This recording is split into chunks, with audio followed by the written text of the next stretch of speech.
Welcome to part one of a powerful two-part series of The Lasting Mission.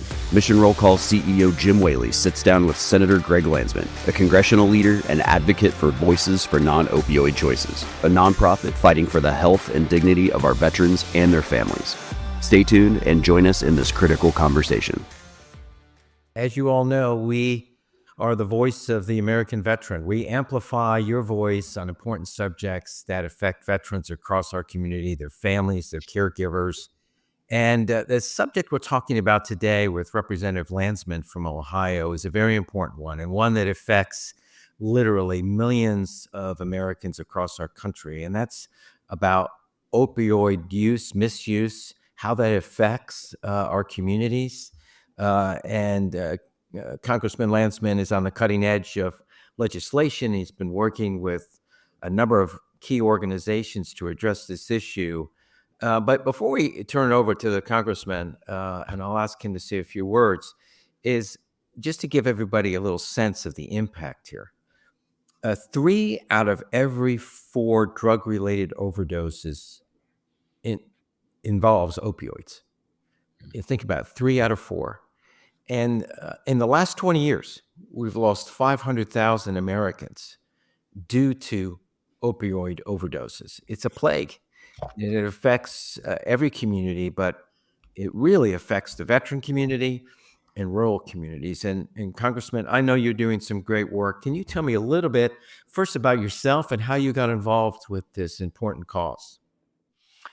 Yeah, so I represent, thank you for having me. I really appreciate, I represent the 1st Congressional District in Ohio, so Southwest Ohio, Cincinnati, and then the suburbs of Cincinnati, and then rural Ohio. So we have a little bit of everything, which is why the district's so great. So it's 1 part city, 1 part suburbs, 1 part rural Ohio, sort of farm country. And it's home to a great VA facility and, tens of thousands of veterans. I serve on the Veterans Affairs Committee and have worked with a bunch of my colleagues on both sides of the aisle to focus on a couple of things that I think are, obviously really important for veterans based on what I hear back home. One is just care and making sure the VA is as effective as possible, and that extends to the community providers, and making sure that we're providing the best care possible. Two is ensuring that our veterans, get the help they need. And so trying to get the VA nationally and locally to do more engagement and outreach. So not just posting something on their website and hoping somebody sees it, but really doing engagement, outreach. We are part of that. We do a lot of that work. We're trying to get the VA to create a benefits calculator. So essentially you would just, as you're scrolling through whatever, or you're listening to this podcast, there'd be an ad or something that would say, hey, you may be eligible, and it would give you a link, and it would just say, here's the basic service information, and here are all the things that you are probably eligible for. Right. Because, a lot of it has to do with education, job placement. I mean, some of it's obviously medical. Yeah. A lot of work around the issue of suicide prevention. We're losing way too many of our veterans who have gotten so isolated, and they take their own lives, and it's devastating for families and for communities. And so we're working on a bill that would take the things that we know are working, because we have incredible programs that have seen incredible success with some of the, and then you have programs that don't work. And yet we're spending billions of dollars across the board, and those programs that work don't get any more money than those programs that don't work, and we're not sharing those best practices. And then this bill is a bill to ensure that our veterans can get pain relief without having to deal with any opioids. And so there's a bunch of non-opioid pain relief options that are available to a whole host of people, but not necessarily veterans. And so our bill with Derek Van Orden, Republican from Wisconsin, would ensure that you can get all of the relief you need and or want, and most, if not most of those options are non-opioid based. So because as you said, it is a crisis. It's a crisis, particularly in Ohio, particularly in southeastern Ohio. And I'll just say this, my background, I didn't serve. My grandfather did. I was like obsessed with my grandfather's service. He was a World War II veteran. He was a POW. I was just obsessed with the story and just the man. And I hope that as long as I'm in Congress or doing public service, this is a huge part of what I do because of what you all have done for this country. And then almost all of the veterans I know come back and continue to serve their communities. It's just a remarkable group of human beings. And I want to be part of doing as much as I possibly can, including this bill. Well, we appreciate everything that you're doing. And when you think about the, nearly 16 million veterans that we have in our country, but then when you really think about their families and their extended families, that number is probably 25 to 30 million veterans and their families. And the cost of this opioid, I was looking at some stats and prep of talking to you with it. And I knew the number was high, but I mean, when you look at, I think it's $1.5 trillion in opioid epidemic cost in the U.S. I mean, $1.5 trillion is probably higher than what that is. That's an enormous. That's just the financial cost. Take away the heartbreak, the loss of a provider, family members, things like that. And I know you're working with, and we're working with Voices for Non-Opioid Choices to help advocate this important legislation. Talk to me a little bit how you got involved with them and what you would want the listeners of this podcast, which is, we have 1.6 million veterans follow us. So what's a message you want to get to them and to Congressman Van Orden's constituency as well? The message I think is engage us, reach out, show up, demand of us, that we listen and engage, because I think most members of Congress, there are obviously some members of Congress that aren't great about, what happens when people reach out to them, their constituents, others. But this is it. I got involved in this particular issue, and most of the issues on veterans. I knew I wanted to work on veterans issues. I had a particular interest in and getting to the heart of the veteran suicide issue and keeping more and more of our veterans here with us and with their families. But this particular issue came to me because a group of folks from my district said, this is really important. We want you to work on it. And, the answer is immediately, you read it, you want to make sure it's legitimate. And it's, it was immediately legitimate. There are a whole host of non-opioid alternatives in terms of pain management that aren't on the list of approved options for veterans. Right. We'll put them on the list. Right. And Van Orden and I, we're going to pursue this bill, but we're also saying to the VA, just put them on the list. Exactly. You don't need an act of Congress to add these to the list. And what do you think of the reluctance is? I mean, it seems like the VA, we all have challenges with the VA, right, as veterans. And some VA hospitals do a wonderful job, and the people there are great, and they're committed to the cause. But we all know it's a bureaucracy. It's $500+ billion in cost, and it's not very effective. And you commented on it. It's one of my pet peeves. Sometimes you got to stop programs that aren't working to fund the programs that are going to work. Or that have. So a couple of things. One is, it's a bureaucracy. Bureaucracies are just difficult to manage and or get decisions made quickly. Two, and this is, I think, really important. When we get frustrated, and I'm talking about members of Congress, we usually just yell at these folks, and we want to get them in trouble. And I think that creates this disincentive to act, right? Because well, I'll get in less trouble if I don't do if I do a bunch of stuff, I'm more likely to get in trouble. Right.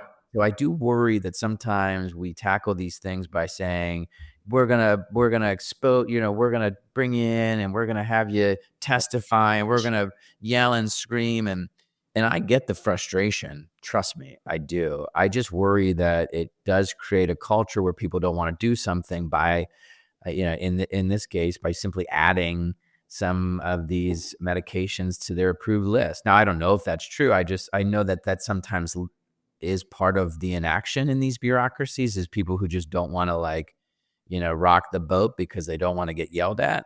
Right. And so I do think we have to take on an approach where and this is our best practice bill for preventing veteran suicides, is we're saying, look, we're not going to be mad. We're not going to try to punish anyone. We're just saying, hey, these things work.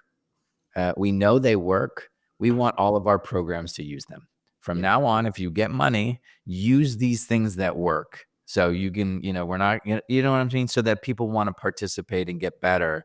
And that is a culture thing. But either way, add these medications to the list and help veterans, and be committed to reducing that number among veterans, which is the number of veterans who get addicted to opioids. And this is the case for so many people. It's not their fault. It is not their fault. Everyone thinks, oh, they must have done something. They didn't do anything wrong. They got hurt. Right. And then they got prescribed medicine they shouldn't have been prescribed. Yeah, because it is the default medication for pain relief, right? To your point, and it's easy to get addicted. This is a pharmaceutical question. Like, there are people who make a lot of money off of this. That's terrible, and they should not have more of a say than anyone else. In fact, because we have non-opioid options, there's a question as to whether or not we need opioid options. Exactly. Well, and I think there was a New York Times article that came out recently about them finding out that a lot of the companies that distribute the opioids were paying doctors directly to. They made so much money off of not just people's pain, but their addiction, and it is one of the worst scandals. And Purdue Pharma here, and I want to make sure I don't want to get sued, but I'm pretty sure it was Purdue that ultimately ended up in court because they were at the heart of this, but they weren't alone. They just weren't alone. These companies end up making a lot of money off this stuff, and people get addicted and they make money off of that. It's awful. Yeah, and you can see the slippery slope that gets veterans into this position where they've served their country. They left service. The transition didn't go very well.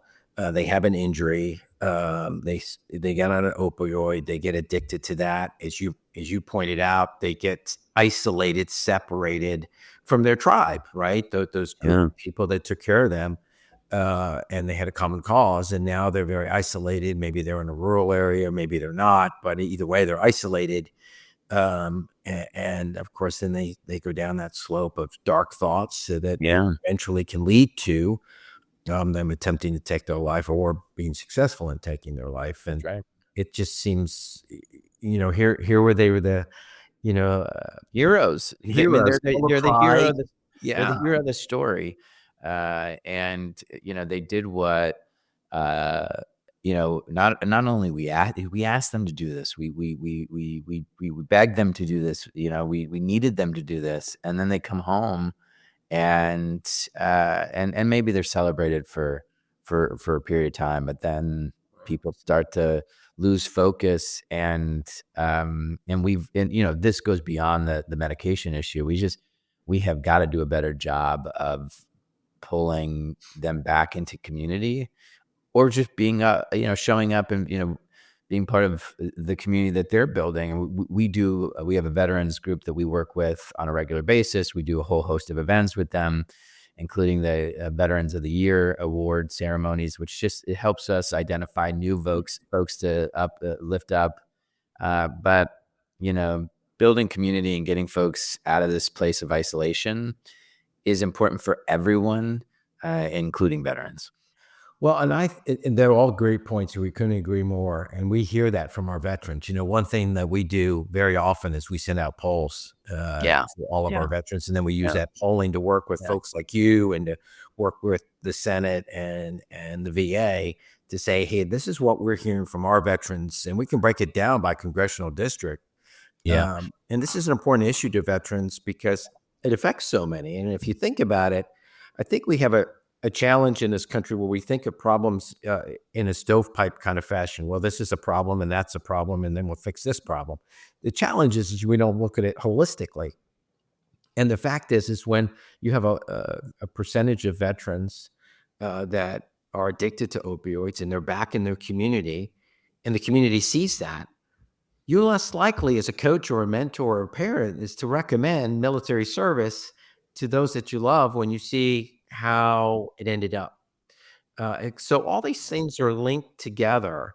So when you think about how we can be helpful to the VA, and we want to be helpful to the VA, Sure. to your point, it doesn't no one any good for us to just yell, point out all the bad things that they have going on without highlighting the great things that they have going on.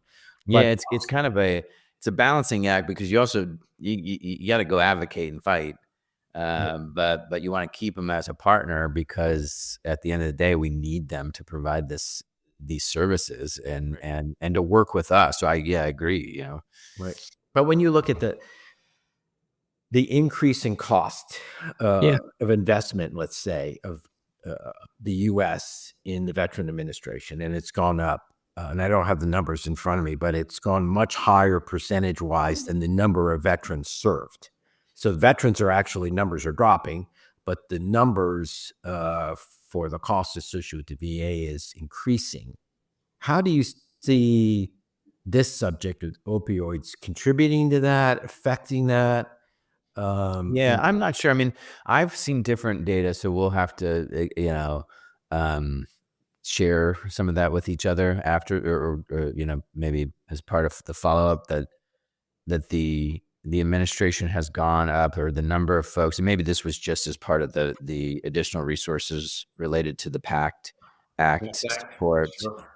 Yeah, because that number of veterans did go up. And as a result, they had to hire more doctors and so on and so forth. So maybe the base,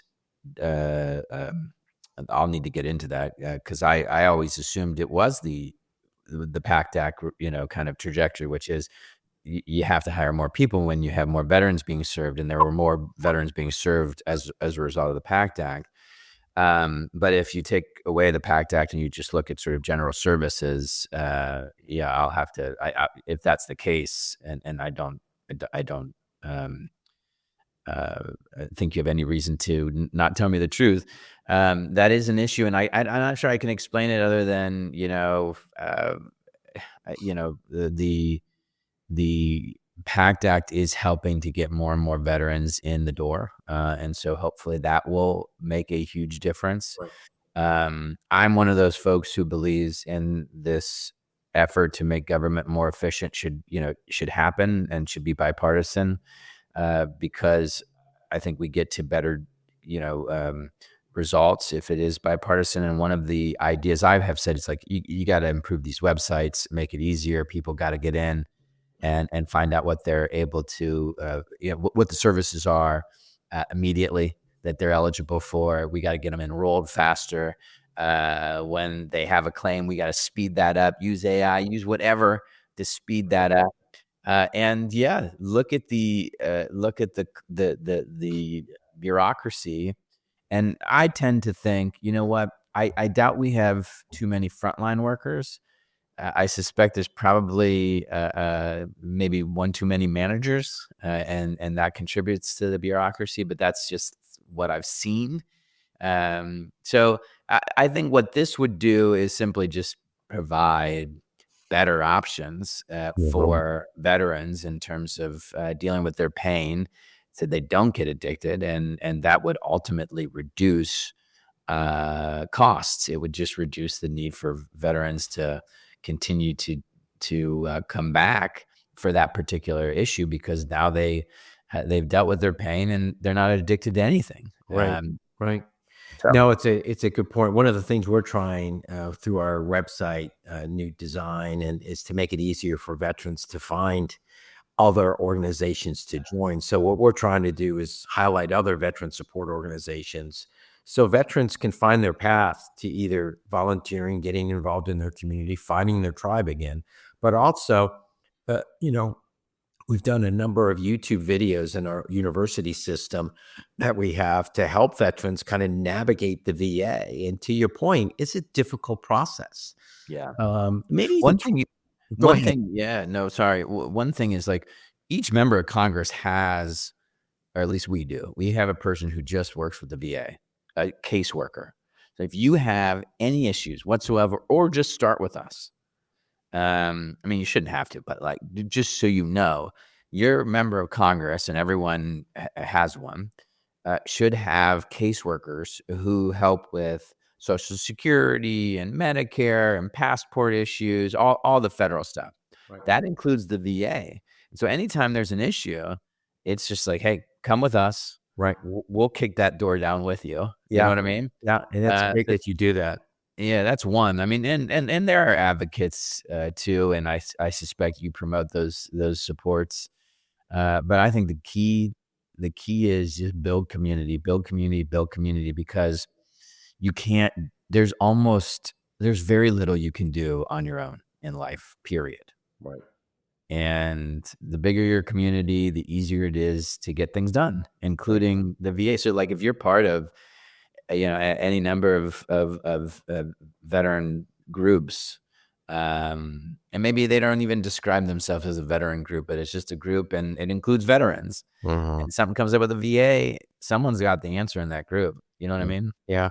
And if you think about it, across the nation, there's anywhere between 30 and 40,000 veteran support organizations. Now, the vast majority of those are very small nonprofits that are helping in a very geographic location, right? So maybe in your district, they're in Cincinnati, downtown, and they're helping veterans Exactly. come together for a lunch and learn or something like that. Maybe they provide some service to get to the VA, but they're very small organizations. But if you think about it and you step back as an agency, if you had so many nonprofits supporting any other agencies, people would say, well, why do we have that agency, right? No, certainly I'm not advocating that we don't need a VA. We do. It plays a vital role. But the fact that you have so many veteran supporter organizations filling in gaps, to me, is an indication that there needs to be a wholesale look on what they do, how they do it, how they work with nonprofits that get to the community, because they can't be everywhere. You need those small VSOs in small towns that are going to reach out to veterans. How do you resource them, help them, partner with them? Do you have any thoughts on that, or any kind of impressions to that? Yeah, I mean, I think you're doing it. I mean, I think this podcast and building this community is part of what all of these organizations, the VA and anyone doing big service delivery work, they've got to change the way they approach the work. Most of these organizations and most VAs, it's a come to us approach. We're here. We're in a certain mile radius of you. Come to us and we'll help you. And for some people, that's fine. But for a lot of people, it does not work. And the best organizations are the ones who find a way to get out into community, build relationships, show up in people's at people's VFW, or they show up at this dinner or that breakfast, or they show up in their social media feeds, or they show up on their podcasts, or whatever radio station. I mean, they're out there doing the kind of engagement and community building that leads to not just more and more people coming through their doors, but the kind of trust that is so important to deliver any kind of care. Right. And so I think this is across the board. Kind of, this is an issue that all of these organizations, social services, government agencies, VA, but not limited to the VA, they've got to get out of this you come to us mentality Yeah. and appreciate that they've got to get really good at finding folks, connecting with them where they are, and then building a relationship and getting Right. them in the door. Yeah. And there's really no excuse not to, right? With all the technology we have and the No, it's easy. ability to do these things, you can It's do just that. you got to try and you'll fail, and maybe yeah, exactly. It's not expensive, because of social media and the internet and YouTube and being able to do a podcast, you could, or jump on somebody's podcast. All that stuff is, but you got to go do it, and you got to try and keep trying until you start getting some traction. As we get settled into a new Congress here pretty soon, share with me how you feel about the great bills you're working on and the Yeah. subject of opioids.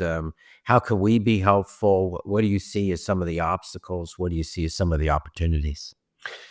Yeah, so the opportunities are that the Veterans Affairs Committee is full of really good people, and on both sides, that it's one of the most bipartisan committees. Rarely is there conflict. There's debate, we argue, but there isn't people yelling at each other. And what we need is just help getting the speaker, the leadership, to put our bills on the floor. Because we pass a ton of bipartisan legislation out of committee, and then you got to wait for the speaker to put it on the floor, and it's kind of like, well, we're up here. It's not like there's not enough room on the agenda. Right. Just give us a vote on this stuff, and getting the leadership on both sides to prioritize these bipartisan veterans bills is what that's where I think we could Yeah. use the most help, and making sure the veterans know that we are here to help, and demanding of each member of Congress that they focus on casework, and in particular their veterans, that if a veteran calls in, you got a couple hours to call them back. You know what I mean? Right. Yeah. And we share your frustration sometimes, right? Because to us in the veteran community, there's a sense of urgency. When Yeah. you're losing, anywhere from 17 to 25 veterans a day to suicide, and those numbers continue that awful track to being hundreds and thousands of veterans every year. And then you see the opioid stats where, 3 out of 4 of those overdoses is the result of opioids.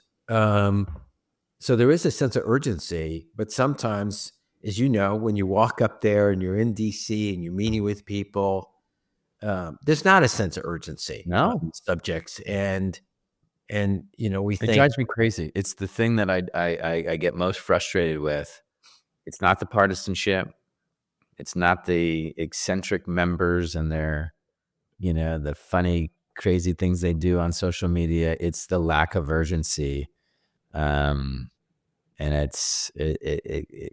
it is killing people. yeah, there's a stat I'm looking at right now, and I'll just read it verbatim so I don't mess it up. Veterans are particularly affected by opioids epidemic. Between 2010 and 19, so a 9-year span, the rate of drug overdose mortality among veterans increased 53%, with 93.4% of those deaths involving opioids. That's insane, I mean, that number, and all avoidable. all avoidable. And if that doesn't give you a sense of urgency, I question why you're there. I Correct. mean, what other subject is I mean, the number of pressing? bills that we voted on, or in this Congress, that would shock you, and how irrelevant they are to our lives, it's a lot. Yet, and we have, one of the things that has to change about this place is just its output. Like we are producing. We were on break which was a couple weeks ago, when we went into the election break, right? So this was in the fall. Right. I asked my staff to pull the number of bills that were ready for a vote. Done. They've passed out of committee. They've been vetted. They've been quote unquote marked up. All the changes have been made. The I's have been dotted. The T's have been crossed. Ready to go. There were 698 bills ready to go. And I don't think but a handful of them have been voted on. Yeah. And how many out of those 690, I'm putting you on the spot mathematically, how many of them do you think directly affected or addressed veterans issues? 10, 15? Sorry, I've been fact checked. It was 592, so almost 600 bills. Right. I would guess that 50 to 100 of those bills affect veterans. Right. Yeah, that might be high, but I'm throwing in there things that affect veterans outside of the VA. Right. But yeah, there's a lot of And bipartisan veteran these bills. organizations have worked. They've negotiated in good faith. They've compromised. And to your point, they're ready to be voted on and move on, right? I mean, the committee's bipartisan. They've said this is something that's going to positively affect veterans. And then you put that and compare that with veterans that are having a hard time with transitions, homelessness, and all of those sort of things. And it overshadows really so many veterans that have transitioned well and are back in their community as policemen and firemen and coaches and mentors and doing great things. Yeah. Right. Running for Congress, all those sort of things to continue their service. But this is a frustrating point. I'm optimistic. I will tell you, I do think that it's still so much has become so partisan, and veterans it remains bipartisan, which is great. I mean, it's sort of a protected class, if you will, and so that's an opportunity. We just gotta push harder. Yeah. How can our listeners and how can we direct people to find out more about your legislation and on this subject? So, on our website, we post all that. So we could link to you on the site after we post this, so people could read about it and find out more. And I think we have a veterans page, but yeah, we do. We have a veterans page. I would hope so. So yeah, and then and the Veterans Committee in the House has a list of all the bills that have been it's marked up, meaning it's ready for a floor vote. We voted on it in committee, and it's a lot of bills that the Congress needs to pass. And the Congress is about over. The new one will start in January, and all of us resubmit our bills, and we have to start over. And it should be the priority of the next speaker and leadership teams to be faster and have us work. We're up here 3 or 4 days a week, and we're only voting a couple hours each week. Make us vote 4, 5, 6, 7, 8 hours. Yeah. Whatever it takes. And these are important subjects, as we talked about. There's a sense of urgency about them. And I guess the other thing I would add is, we live in a dangerous world. I mean, you pick up the newspaper on any given day, and there's things going on that it gets us closer and closer to big conflicts and issues like that. And I would say that veterans issues have a direct impact on recruitment issues. And as you know, a lot of organizations in the armed services are having trouble with recruitment and continue to have that challenge. And these issues are important. One thing we did get done last week, and it passed yesterday in the Senate, was the National Defense Reauthorization bill, which will it's a 15% pay raise for junior officers, which should help. Yeah.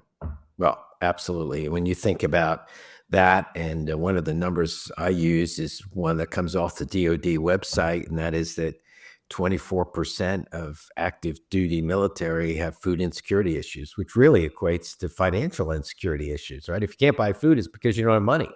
That's why I threw that money or threw that those kinds of bills into my calculation of 50 to 100 bills, because you have bills in there that would tackle food, insecurity issues and helping people with food assistance, or just pay, Right. getting pay up, which I know is better. We got to get pay up across the board, and for a lot of our veterans, they come back and they continue to serve in some public, capacity, as you mentioned, as a police officer or firefighter. And the pay for these folks is terrible. I mean, it's not terrible. Sorry. It's just not as competitive. Right. And with these private sector companies, they can mess around with pay faster than we can.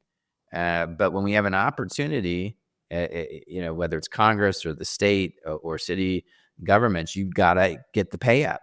These Right. people need to see better pay across the board. Well, and I don't think any American is proud of the fact that if you've raised your hand and swore allegiance and you're serving your country and wrote that blank check, no one's proud of the fact that you can't figure out a way to get groceries to your family that week. Terrible. I mean, It's absurd. Yeah. It's an embarrassment, and like you said, it's absurd. Yeah. We appreciate everything you're doing, Congressman. It's clear that your heart's in the right place and you're working hard and getting others to work hard on important bills and legislation that will have life and death consequences, Yeah. literally, when we think about this opioid epidemic. I'd like to end giving the floor to you to maybe tell the audience the one thing or two things or whatever that you want them to remember from this podcast, ways that they can get involved, things that they. Yeah, thanks. I mean, the thing that has been has crossed my mind in the last couple of months is we've been trying to close out this term, and I want to make sure that it counts for folks back home and the people I represent. So I've been sort of rushing, pushing, working really hard to get a few of these big bills done. And I was thinking about it in the context of this conversation, and that is, we have a certain amount of time on Earth, right?